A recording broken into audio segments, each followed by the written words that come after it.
Hello दोस्तों, स्वागत है आप सभी का आपके अपने YouTube channel RJ special study में। चलिए दोस्तों, स्टार्ट करते हैं अपनी सीरीज। ठीक है, जो हम लोग परसेंटेज सोल्व कर रहे हैं अपनी सीरीज में। ओके, आज ये तीसरी क्लास है। ठीक है, आज ये तीसरी क्लास है। इसकी दो क्लासेस आपको प्रोवाइड की गई है। अगर आप नहीं देखें तो उसको देख लीजिए दोस्तों। ठीक है, आज ये तीसरी क्लास। ठीक, चलिए, जैसा कि मैं आपको बता दूं कि इसमें हम लोग क्या 50 दिन का क्रैश कोर्स कर रहे हैं, जिसमें सभी टाइप के क्वेश्चन, वही क्वेश्चन हम लोग पढ़ेंगे जो कि हमारे एग्जाम के लिए इंपॉर्टेंट होगा। ओके, कंटेंट अपडेटेड रहेगा। ऐसा नहीं मैं पुराना क्वेश्चन करा रहा हूँ, आपको नए नए क्वेश्चन करा रहा हूँ। ठीक है, ये एसएससी के सभी एग्जाम, रेलवे, बैंकिंग और स्टेट के सभी एग्जाम के लिए ये इंपॉर्टेंट होगा। चलिए, तो सेशन को स्टार्ट करने से पहले अगर आप चैनल पर पहली बार जुड़े हैं दोस्तों, तो चैनल को सब्सक्राइब करिए, अपने दोस्तों के साथ शेयर करिए और वीडियो अच्छा लगे तो लाइक जरूर करिएगा। ठीक है, तो जैसे मैंने बताया कि इसके दो क्लासेस आ चुकी हैं, जिसमें मैंने कंसेप्ट और कुछ क्वेश्चन मैंने कराए हुए हैं। ठीक है, उसके आगे क्वेश्चन हम लोग यहाँ से करना स्टार्ट करते हैं। चलिए, तो पहला क्वेश्चन आपके सामने है, क्वेश्चन करिए।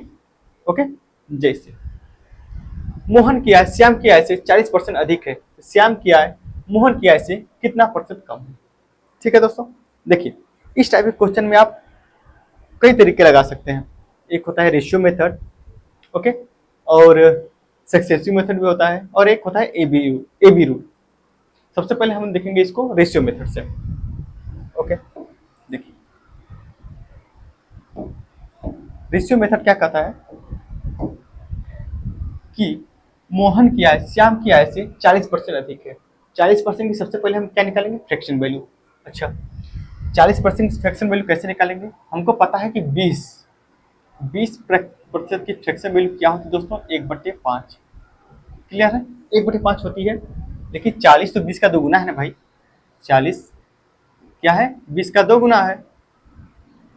तो यहाँ भी इसका भी 2 गुना कर दीजिए। देखिए, मैं आपको एक एक चीज, छोटी छोटी चीज भी बता रहा हूँ। हालांकि इस क्रैश कोर्स में ये चीजें बताई नहीं जाती, लेकिन मैं आपको बता रहा हूँ ताकि आपको कहीं भी कोई प्रॉब्लम ना हो। तो क्या हो जाएगा, 2/5। यानी हम कह सकते हैं कि 40% की फ्रैक्शन वैल्यू क्या होती है, 2/5 होती है। ओके, चलिए, मैं आपको समझाने के लिए इतना लिख दिया, उसको मैं मिटा रहा हूँ। तो 40% की फ्रैक्शन वैल्यू क्या होती है मेरे दोस्तों, 2/5। अच्छा, रेशियो मेथड क्या कहता है कि पहले जैसे मोहन है और एक साइड है श्याम। अच्छा, मोहन क्या है, श्याम क्या है, 40% अधिक है। क्या बोला है, अधिक।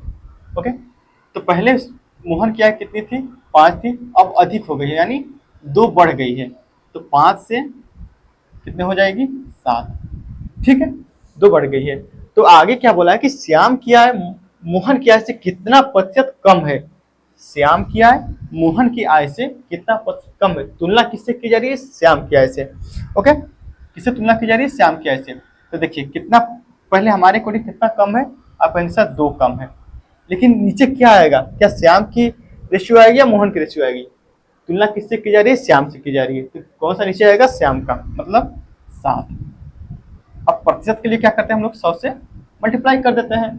तो यहाँ से क्या हमारा आंसर निकल जाएगा, 1/7 दोस्तों होता है 14 सही 2/7%। 1/7 कितना होता है, 14 सही 2/7%। तो 2/7 हो नहीं, कितना हो जाएगा, 28 सही 4/7। ये हमारा करेक्ट आंसर हो जाता है। ऑप्शन नंबर सी हमारा यहाँ करेक्ट आंसर हो जाएगा। ठीक है, क्लियर हुआ।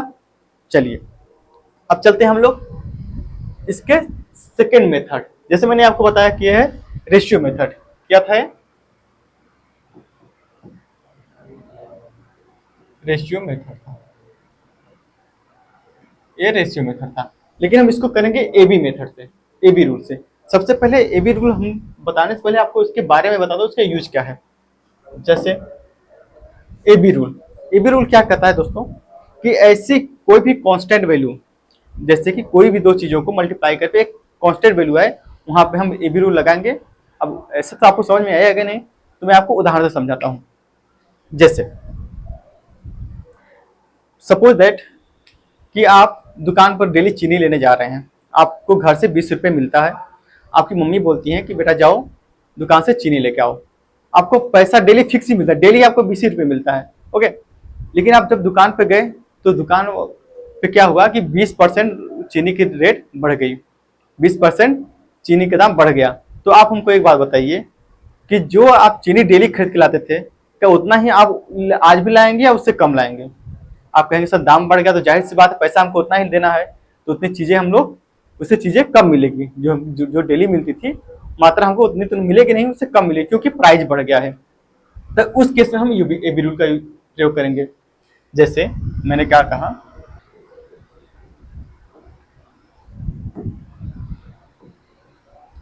प्राइस मल्टीप्लाई क्या होता है, कंजम्पशन,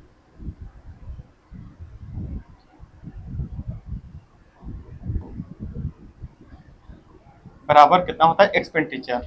एक्सपेंडिचर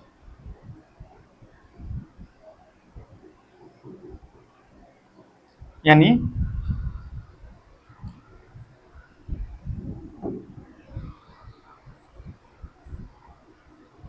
मूल्य मल्टीप्लाई खपत, खपत बराबर व्यय। अगर प्राइस, क्योंकि अगर हमको, मैंने क्या बोला कि डेली हमको 20 रुपया मिला, मतलब मेरे खर्चे जो हैं कांस्टेंट है। जब खर्चे कांस्टेंट होंगे, अगर खर्चे कांस्टेंट है दोस्तों, तो प्राइस अगर बढ़ेगी, प्राइस बढ़ेगी तो जाहिर सी बात है कि जो हमारा खपत होगा वो कम होगा। यही ना कि मैंने क्या बताया कि 20 रुपये चीनी मिलती है डेली, हमको 20 रुपये मिलता है, प्राइस बढ़ गई तो हमको जो वैल्यू मिलती है चीनी की, जो मात्रा मिली वो कम मिलेगी। तो इस केस में हम लोग क्या करेंगे, एबी रूल का यूज करेंगे। बाकी और कहीं भी एबी रूल का यूज करेंगे। एबी रूल का हम उस जगह भी करेंगे जैसे कि मैंने बोल दिया कि डिस्टेंस सेम हो। मैंने कहा कि दिल्ली से पटना की दूरी भाई सेम है, अगर हमको स्पीड बढ़ाना है, अगर हम स्पीड बढ़ाते हैं तो क्या हम लोग जल्दी पहुंच जाएंगे, ठीक है। स्पीड बढ़ाएंगे तो टाइम हमको कम लगेगा क्योंकि डिस्टेंस तो सेम है। तो वहां भी हम एबी रूल का यूज करेंगे। जैसे मैंने कहा स्पीड मल्टीप्लाई टाइम बराबर क्या होता है, आप कहेंगे सर डिस्टेंस। यानी हम दूरी को टाइम से मल्टीप्लाई करेंगे तो डिस्टेंस निकलेगा। तो मैंने कहा कि पटना से दिल्ली की दूरी भाई सेम है, मगर डिस्टेंस हमारा क्या है, कांस्टेंट है। डिस्टेंस जब कांस्टेंट रहता है, अगर हम स्पीड बढ़ाएंगे तो जाहिर सी बात है टाइम हमको कम लगेगा। अगर हम टाइम बढ़ाएंगे तो हमको क्या होगी, स्पीड, अगर टाइम कम करेंगे तो हमको स्पीड बढ़ानी होगी ताकि हम सही टाइम पहुंच जाए। ओके, तो इसमें हम क्या करेंगे, एबी रूल का यूज करेंगे। जैसे मैं आपके सामने एक एग्जांपल देता हूं। जैसे मैंने कहा कि मैंने स्पीड में 20% की, मैंने अपने स्पीड में 20% की वृद्धि की, तो टाइम में कितने प्रतिशत की कमी आई, ताकि हमारा डिस्टेंस जो हमारा सेम है, डिस्टेंस हमारा कांस्टेंट है, डिस्टेंस हमारा कांस्टेंट है, तो हमको अगर टाइम स्पीड 20 बढ़ाएंगे तो हमको टाइम कितने कम लगेगा। भाई जाहिर सी बात है भाई, स्पीड बढ़ाएंगे तो टाइम कम ही लगेगा। तो एबी रूल कैसे यूज होता है, एबी रूल क्या कहता है कि सबसे पहले हम 20% की फ्रैक्शन वैल्यू लेते हैं। तो 20% की फ्रैक्शन वैल्यू क्या होती है दोस्तों, 1/5। एक मिनट, थोड़ा मैं इसको ना अलग बोर्ड पे समझाता हूँ, इनर बोर्ड पे समझाता हूँ। देखिए मैंने कहा कि मैंने अपने स्पीड में क्या किया, 20% की वृद्धि की, स्पीड में 10-20% की वृद्धि की, तो हमारा टाइम क्या होगा, क्योंकि डिस्टेंस तो सेम है तो टाइम क्या होगा, तो 20% की फ्रैक्शन वैल्यू क्या होती है दोस्तों, 1/5। 1/5 ये होती है fraction value. Okay, fraction value कितनी होती है, 1/5। अब हम क्या कर देंगे, वह बढ़ रही है, क्या हो रही है, बढ़ रही है, तो जाहिर सी बात है टाइम कम लगेगा। प्लस कितना, 20%, सॉरी 1/5, इधर हो जाएगा माइनस। ठीक, ये भी रूल मैं बता रहा हूँ। तो ऊपर वाली जो वैल्यू होती है यहाँ सेम रहेगी, ऊपर वाली वैल्यू सेम रहेगी, नीचे वाले में क्या करेंगे, प्लस है तो 5 में 1 जोड़ देंगे यानी 6 कर देंगे। तो क्या हो जाएगा हमारा, 1/6 कितना होता है, 16 सही 2/3। ठीक है, ये होता है ए बी रूल। तो हम लोग इस तरह को, इसको ऐसे करेंगे। जैसे अब आते हैं अपने क्वेश्चन पे। हमारा क्वेश्चन क्या था, हमारा क्वेश्चन था ए। ठीक है, मैं इसको मैं क्या करता हूँ, ए बी रूल से बताता हूँ आपको। ये तो हो गया था रेशियो मेथड।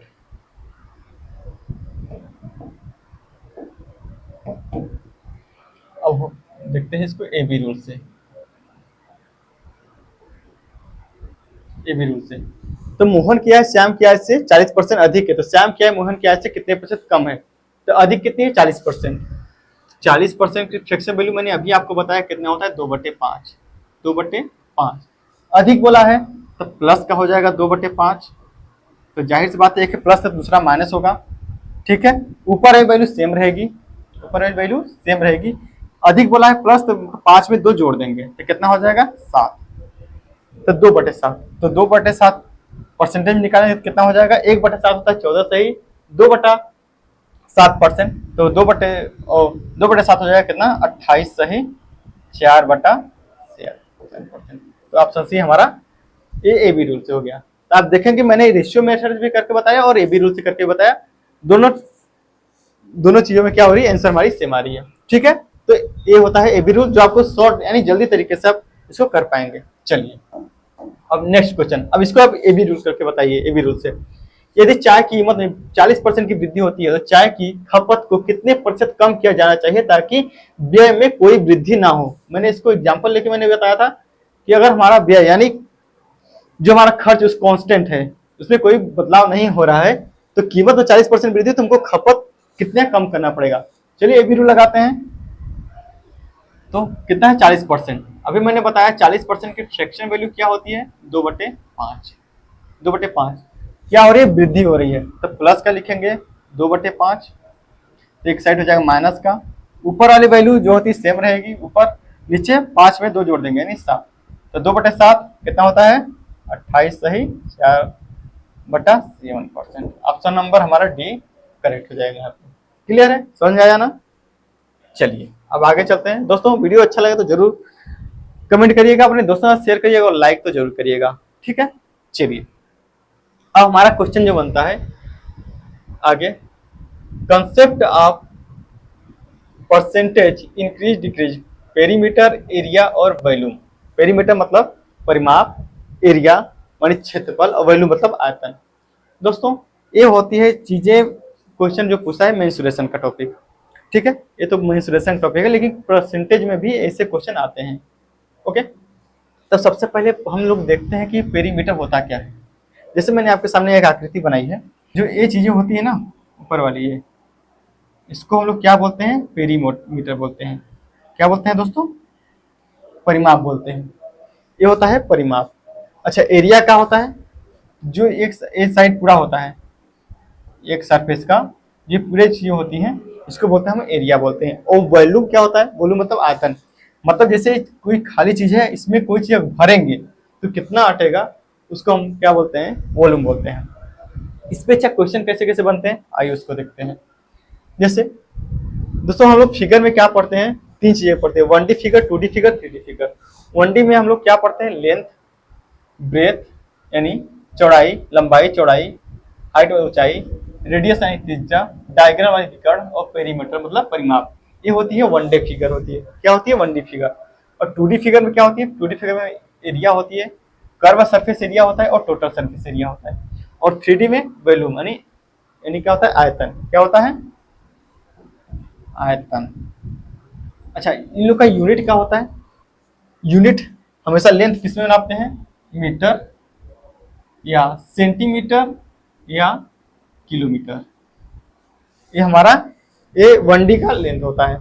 और एरिया में हम लोग क्या नापते हैं? एरिया में हमेशा मीटर स्क्वायर या सेंटीमीटर स्क्वायर, मीटर स्क्वायर या सेंटीमीटर स्क्वायर, वो क्या होता है? एरिया है 2D फिगर में। और 3D फिगर होता है, इसमें हमारी यूनिट क्या होती है? मीटर क्यूब या सेंटीमीटर क्यूब। ओके क्लियर हुआ? चलिए जैसे मैं आपके सामने एक एग्जांपल लेता हूं, यहाँ मैं आपके सामने एक एग्जांपल ले रहा हूं दोस्तों।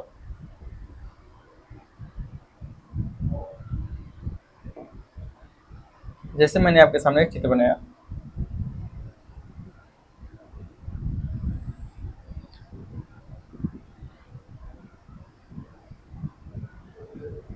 मैंने आपके सामने एक वर्ग बना रहा, ठीक है।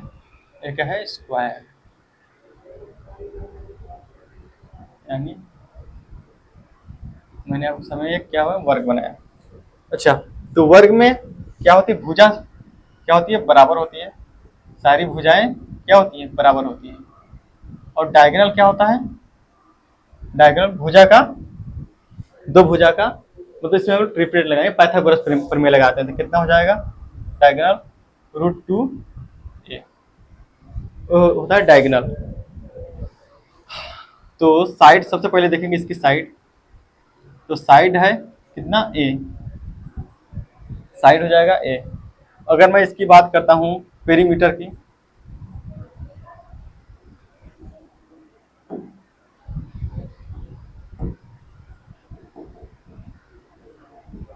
पेरीमीटर की बात करता हूँ, परिमाप कितना हो जाएगा, a, क्योंकि मैंने बताया था ना परिमाप पूरा होता है, तो 4a कितना हो जाएगा दोस्तों, 4a। अगर मैं इसकी डायगोनल की बात करता हूँ, डायगोनल की बात करता हूँ, तो डायगोनल कितना हो जाएगा, √2a। ये सब चीजें होती है 1D फिगर, कितना होती है, ये क्या होती है, 1D फिगर होती है, सब क्या होती है, 1D चीजें होती हैं। लेकिन अगर यही हमसे पूछ दे एरिया, इसकी एरिया क्या होती है, तो भाई इसकी एरिया होती है लंबाई गुणे चौड़ाई, यानी ये होता है चौड़ाई, ये होता है लंबाई, यानी ए गुणे ए, ये गुणे ए, यानी ए स्क्वायर। अब जहां भी यूनिट अगर स्क्वायर में होगा वो हो जाएगा हमारा 2D फिगर। ये क्या है, 2D फिगर, क्योंकि मैंने आपको बताया था ना अभी अभी तो मैंने आपको बताया कि जो भी 2D फिगर में आती है उसमें क्या होता है, उसकी यूनिट क्या होती है, स्क्वायर में। ओके, चलिए, तो क्लियर है यहाँ तक। अगर यहाँ तक आपको क्लियर है तो इस पे हम लोग क्वेश्चन करेंगे, परसेंटेज में इस पे क्वेश्चन कैसे पूछेगा, क्योंकि इसको हम पढ़ेंगे मेंसुरेशन में, लेकिन परसेंटेज में भी इस पे क्वेश्चन बन देते हैं, उसको हम कैसे करेंगे आइए उसको अब देखते हैं। चलिए, इसका क्वेश्चन है, यदि किसी वर्ग की भुजा में 10% की वृद्धि की जाती है तो उसके परिमाप और विकर्ण में कितनी % वृद्धि ज्ञात कीजिए। क्या बोला है, परिमाप, पेरीमीटर और विकर्ण यानी डायगोनल। क्या होती है परिमाप और विकर्ण, क्या होता है, 1D फिगर होता है। क्या होता है, 1D में हमेशा काउंट करते हैं। अब भुजा क्या है, भुजा भी 1D होता है, तो साइड यानी भुजा, साइड में क्या हो रहा है, 10% की वृद्धि हो रही है। क्योंकि ये 1D फिगर है तो परिमाप यानी पेरीमीटर,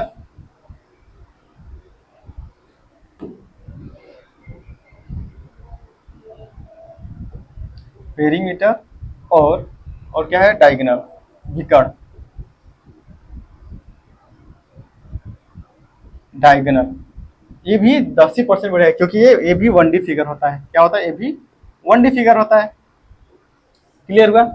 तो अगर साइड में 10% की वृद्धि हो रही है तो इसमें भी 10% की वृद्धि होगी, यानी इसमें भी 10% की वृद्धि होगी और पेरीमीटर में भी होगी और डायगोनल में भी 10% की क्या होगी, वृद्धि होगी। तो हमारा राइट आंसर हो जाएगा ऑप्शन नंबर ए, 10% और 10% की। आई थिंक आपको क्लियर हो गया होगा। चलिए नेक्स्ट क्वेश्चन देखते हैं। यदि किसी वर्ग की भुजा में 5% की वृद्धि की जाती है तो उसके क्षेत्रफल में कितने % की वृद्धि होगी। क्षेत्रफल मतलब एरिया, क्या पूछा दोस्तों, एरिया में।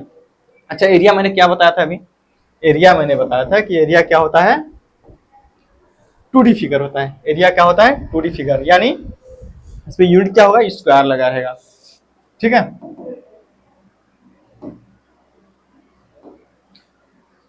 तो 5% की वृद्धि होती है भुजा में, यानी साइड गुणे साइड, यानी साइड का स्क्वायर। एरिया मतलब क्या होता है,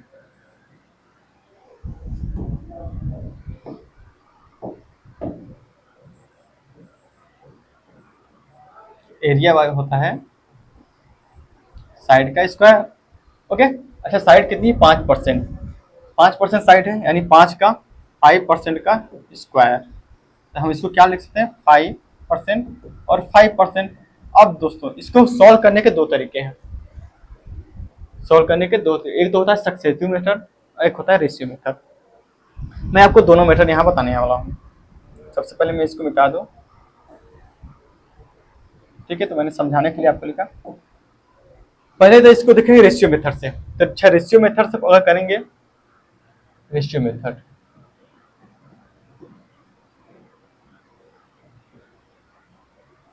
रेशियो मेथड से करेंगे तो 5% की फ्रैक्शन वैल्यू पहले देखेंगे क्या हो जाएगा।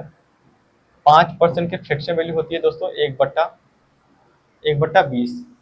क्या हो रही है, वृद्धि हो रही है, तो 20 से हो जाएगा 21, यानी पहले था 20 अब हो गया 21। तो क्या इसको हम एक बार लिखेंगे, दो बार लिखेंगे?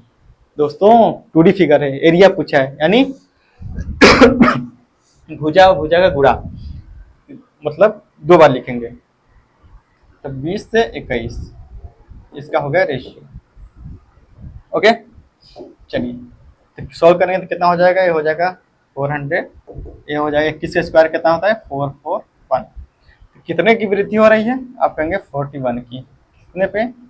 400 पे। प्रतिशत के लिए हम लोग 100 से मल्टीप्लाई करेंगे, 2 जीरो से 2 जीरो चला जाएगा और 4 से करेंगे, 4 दहा में 40 यानी 10.25%। ये तो हुआ रेशियो मेथड। लेकिन हम इसको करेंगे सक्सेसिव मेथड। किससे करेंगे? सक्सेसिव मेथड से भी करके आपको मैं बता रहा हूँ। लेकिन उससे पहले हम जानेंगे सक्सेसिव मेथड होता क्या है, कैसे लगता है, कहाँ काम करता है। चलिए मैं आपको समझाता हूँ successive.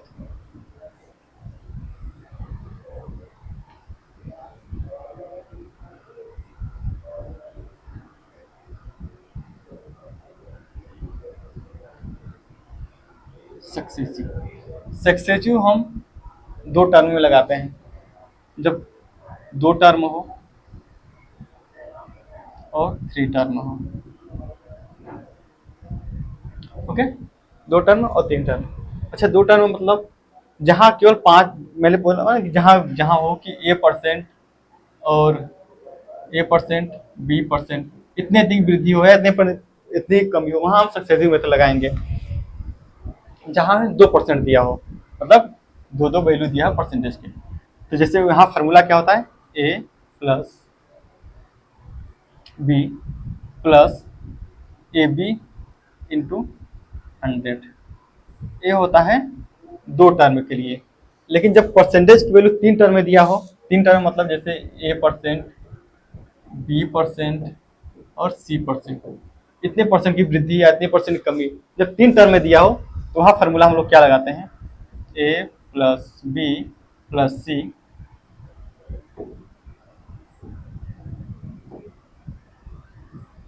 Plus AB plus BC plus CA बटा 100 प्लस ABC बटा 10,000। ठीक है, ये होता है फार्मूला जब हमारी वैल्यू किसी 3 टर्म में दी हो। ये होता है 2 टर्म में। ठीक है, क्लियर है फार्मूला? अब इस फार्मूला को हम लगाएंगे क्वेश्चन में, जो हमारे पास क्वेश्चन दिया है। ठीक है, करेंगे इसको हम किससे? सक्सेसिव मेथड से। सक्सेसिव से करेंगे। अच्छा, तो परसेंटेज 5% दिया है, लेकिन एरिया है, एरिया निकालेंगे स्क्वायर में, यानी 5 का 2 बार गुणा। 5 का कितना हो जाएगा? 5%, यानी 5%। तभी ना भाई 2 बार गुणा होगा तो हमारा एरिया निकलेगा, भुजा और भुजा का स्क्वायर। ओके, तो 2 टर्म में दिया है, तो हम बताइए कि फार्मूला कौन सा लगाएंगे? 2 टर्म वाला या 3 टर्म वाला? आप कहेंगे सर 2 टर्म वाला फार्मूला लगाइए। तो क्या फार्मूला था? A plus B plus AB by 100। Formula ये था, बस इस पे रख दीजिए। पहला 5% प्लस 5% प्लस 5 गुणे 5 बटा 100। तो कितना हो जाएगा? 5 5 10 प्लस 5 25 25, 25 से और 2 जीरो है तो यहाँ पॉइंट लग जाएगा, तो हम कह सकते हैं कि 10.25%। तो देखें 10.25 हमारा ऑप्शन नंबर सी। तो हम सक्सेसिव से भी किए तो हमारा आंसर सही है। ठीक है, देखिए क्वेश्चन करने के बहुत तरीके हैं दोस्तों। ठीक है, क्वेश्चन तो बहुत करने के तरीके, लेकिन हम लोग वही चीज अप्लाई करेंगे जो जल्दी आंसर निकाल के दे, क्योंकि टाइम में तो एग्जाम में तो टाइम कम मिलता है। ओके, तो हम लोग ऐसे क्वेश्चन, ऐसे ट्रिक निकालेंगे जिसमें हम सीखना सब कुछ है, हमको सीखना हम लोग को सब कुछ है, लेकिन हम मेथड वही अपनाएंगे जो आंसर जल्दी दे। सवालों में कौन से सवालों में कैसे मेथड, कौन सा मेथड लगेगा, ये सब चीजें बस प्रैक्टिस करेंगे तभी आएगी। ओके, चलिए आगे देखिए क्वेश्चन क्या हुआ है। यदि किसी बेलन की त्रिज्या 16% तक कम कर दी जाए तो उसकी ऊंचाई कितने प्रतिशत बढ़ानी होगी ताकि बेलन का आयतन समान रहे?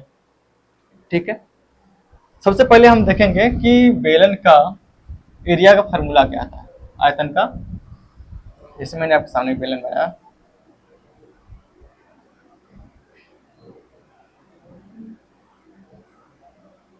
ये जो होती है ये रेडियस होती है यानी त्रिज्या आर, ये होता है ऊंचाई एच। ठीक है, तो फार्मूला क्या होता है एरिया का, क्या होता है पाई आर स्क्वायर एच। एरिया का फार्मूला क्या होता है पाई आर स्क्वायर एच। इसमें पाई को हम परसेंटेज में नहीं लेते क्योंकि ये कांस्टेंट वैल्यू होती है।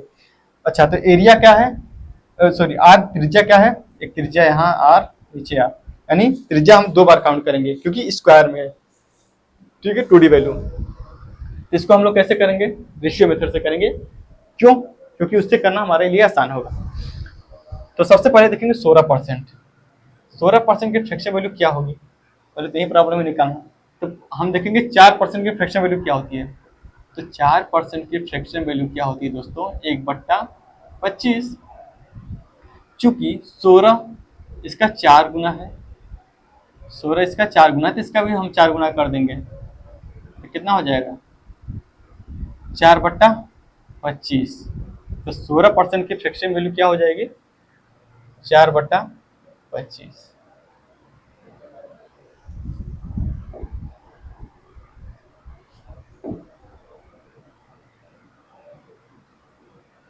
ठीक है, 16% की फ्रैक्शन वैल्यू 4/25।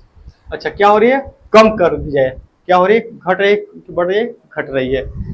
तो 4/25 माइनस कर देंगे, माइनस करेंगे ना,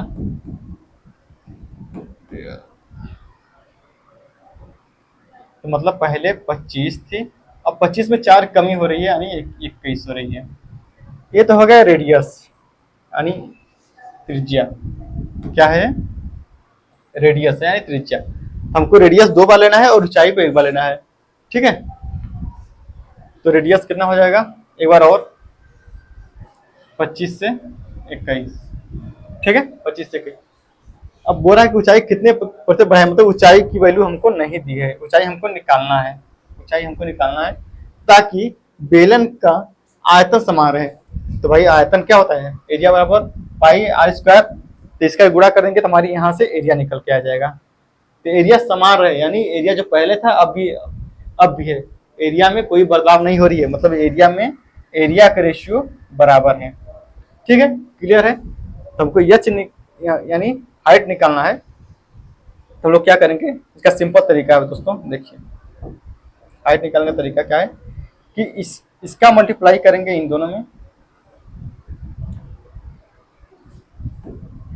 इसका मल्टीप्लाई करेंगे इसमें और इसका मल्टीप्लाई करेंगे इसमें। ठीक है, चलिए तो 21 में 21 का मल्टीप्लाई करेंगे एक में तो कितना हो जाएगा, 21 में 21 का स्क्वायर, 21 का स्क्वायर कितना होता है 441 रेशियो। 25 का स्क्वायर कितना होता है, 25 का स्क्वायर 25 25 625 का एक में गुणा करेंगे तो 625, कितना हो जाएगा 625। अब देखिए कितना बढ़ रहा है, 5 में से 1 जाएगा कितना हो जाएगा 4, 2 और 12 में से 4 जाएगा 8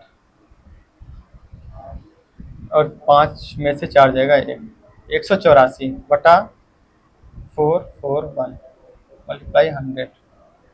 तो अगर इसको हम सोल्व करेंगे तो कितना आएगा 184/441। इसको सोल्व करेंगे तो देखिए 4 चौके 16 और 4 एकम 4, मतलब 41 पॉइंट समथिंग आएगा, 41.27 हमारा आंसर दिया है ऑप्शन नंबर बी। ठीक है, क्लियर हुआ ना। चलिए आगे नेक्स्ट क्वेश्चन को चलते हैं। अगला क्वेश्चन क्या हुआ, त्रिभुज का आधार 16 से 2/3% बढ़ जाता है और इसकी ऊंचाई 33 से 1/3% कम हो जाती है, तब त्रिभुज के क्षेत्रफल में प्रतिशत परिवर्तन क्या है। चलिए सबसे पहले देखेंगे त्रिभुज का जब एरिया निकालेंगे तो उस फार्मूला क्या होता है। तो त्रिभुज के एरिया का फार्मूला क्या होता है दोस्तों, half into base into height, half base into height यानी आधार गुणे ऊंचाई का आधा। ठीक है, तो आधार क्या है, ये 1/2 क्या होता है कांस्टेंट वैल्यू होती है, इसको हम लोग परसेंटेज में नहीं लेते हैं। तो आधार कितना बढ़ रहा है 16 सही 2/3%, क्या है दोस्तों 16 सही 2/3, 3%। अच्छा, इसकी फ्रैक्शन वैल्यू क्या होती है? तो इसकी फ्रैक्शन वैल्यू होती है 1/6। बढ़ रही है यानी 6 से 7, पहले 6 थी, अब बढ़ के कितने हो जाएगी? 7। अब आगे लगे हमें ऊंचाई यानी हाइट। ऊंचाई कितनी कम हो रही है? 33 सही 1/3%।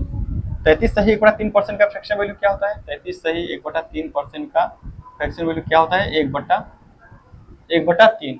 क्या हो रहा है? कम हो रहा है, यानी पहले तो था 2, सॉरी पहले हो रही 3, अब 1 कम हो रही है यानी 2। बस इसका मल्टीप्लाई कर देंगे, हमारा एरिया निकल के आ जाएगा। क्या निकल जाएगा? एरिया का रेशियो हमको मिल जाएगा। तो देखिए 2 से काटेंगे तो 3 × 9 और ये हो जाएगा 7। कितने की कमी हो रही है? 2 की। किस पे? 9 पे। प्रतिशत के लिए 100 से गुणा। तो 1/9 होता है दोस्तों 11 सही 1/9%। 1/9%, 2/9 कितना हो जाएगा? 22 सही 2/9%। तो ऑप्शन नंबर बी हमारा राइट आंसर हो जाएगा। क्लियर है? समझ में आ रहा है ना? चलिए नेक्स्ट क्वेश्चन की ओर चलते हैं। यदि एक घनाभ की लंबाई चौड़ाई में क्रमशः 7% और 6% की वृद्धि की जाती है तो इसके आयतन में प्रतिशत वृद्धि बताइए। दोस्तों इसको हम कैसे करेंगे? सक्सेसिव मेथड से, क्योंकि परसेंटेज कितने टर्म में दिया है? 2 टर्म में दिया है। मैंने क्या बोला था, क्वेश्चन को ऐसे करिए कि जो आपको जल्दी आंसर दे।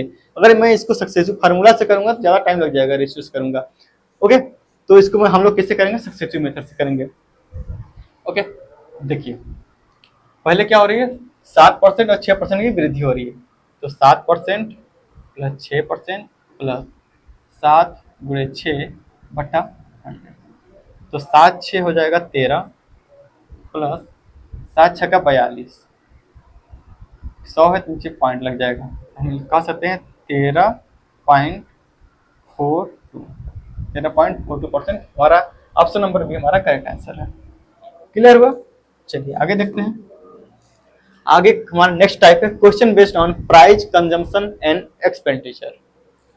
देखिए प्राइस मूल्य, कंजम्पशन मतलब हमारी खपत, और एक्सपेंडिचर मतलब हमारा खर्च। इसका फार्मूला क्या होता है दोस्तों? इसका फार्मूला होता है प्राइस इंटू कंजम्पशन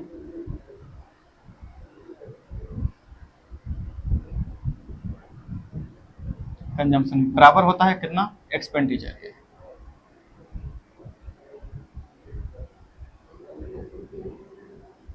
यानी मूल्य खपत, कंजम्पशन मतलब खपत, मूल्य में या खपत की मल्टीप्लाई करें तो हमारा एक खर्च निकल के आएगा, यानी व्यय। क्या है? व्यय है। ठीक है, इसका फार्मूला होता है। ठीक, अब इस पे हम लोग क्वेश्चन करेंगे। इस पे क्वेश्चन हम लोग रेशियो मेथड से भी कर सकते हैं, ए बी रूल से भी कर सकते हैं, और एक मैं आपको बताऊंगा 100 वाला मेथड, वो बेस्ट रहेगा इस क्वेश्चन के लिए, इस टाइप के क्वेश्चन के लिए। देखिए चीनी की कीमत 18% बढ़ जाती है, चीनी की कीमत 18% बढ़ जाती है। एक व्यक्ति अपना व्यय 12% बढ़ाना चाहता है तो उसकी खपत में कितने प्रतिशत की कमी करनी चाहिए? ठीक है, देखिए इसको हम लोग करेंगे 100 वाले मेथड से, क्योंकि 100 वाला मेथड इसके लिए आसान होता है। ठीक है, सबसे पहले हम लोग क्या करते हैं? देखिए 100 वाला लिख सकते हैं, 100 वाला इसमें सबसे पहले हम लिखेंगे यहाँ पे 100। ये ऊपर होता है प्राइस या कंजम्पशन और नीचे होता है हमारा एक्सपेंडिचर। क्या होता है दोस्तों? एक्सपेंडिचर। अच्छा, प्राइस कितने 18% बढ़ रही है और अपना व्यय केवल वो 12% बढ़ा रहा है। 18% बढ़ रही है यानी 118 हो रहा है। 100 से कितना? 100 पे हम लेंगे 118, और व्यय कितना बढ़ रहा है? व्यय 12% बढ़ा है, यानी 100 से कितना हो जाएगा? 112। तो उसी खपत में कितने परसेंट की कमी करनी होगी? तो देखिए कितने कमी हो रही है? 18 है, 118 है, 112, यानी 6 की कमी हो रही है। कितने पे? 118 पे। प्रतिशत के लिए हम लोग 100 से मल्टीप्लाई कर देंगे तो कितना हो जाएगा? यहाँ से कितना आ जाएगा? सॉरी 6/118 इंटू, इसको हम ऐसे भी लिख सकते हैं ना 600। तो हमारा यहाँ से आ जाएगा लगभग 11 5 55 और कितना 5 5 लगभग ये 5.1% के आसपास आ जाएगा। हमारा ऑप्शन नंबर बी हमारा करेक्ट आंसर हो जाएगा। ठीक है दोस्तों, चलिए तो आज की स्लाइड खत्म हुई यहाँ तक। वीडियो कैसा लगा दोस्तों आप जरूर कमेंट में बताइए। ठीक है, और अच्छा लगे तो लोग अपने दोस्तों से शेयर भी करिएगा। हम लोग 50 दिन में इसको केवल वही पॉइंट पढ़ेंगे जो एग्जाम में आएंगे क्वेश्चन को। ठीक है, चलिए तो मिलते हैं नेक्स्ट वीडियो में। तो अपना ख्याल रखिए। Bye bye, take care.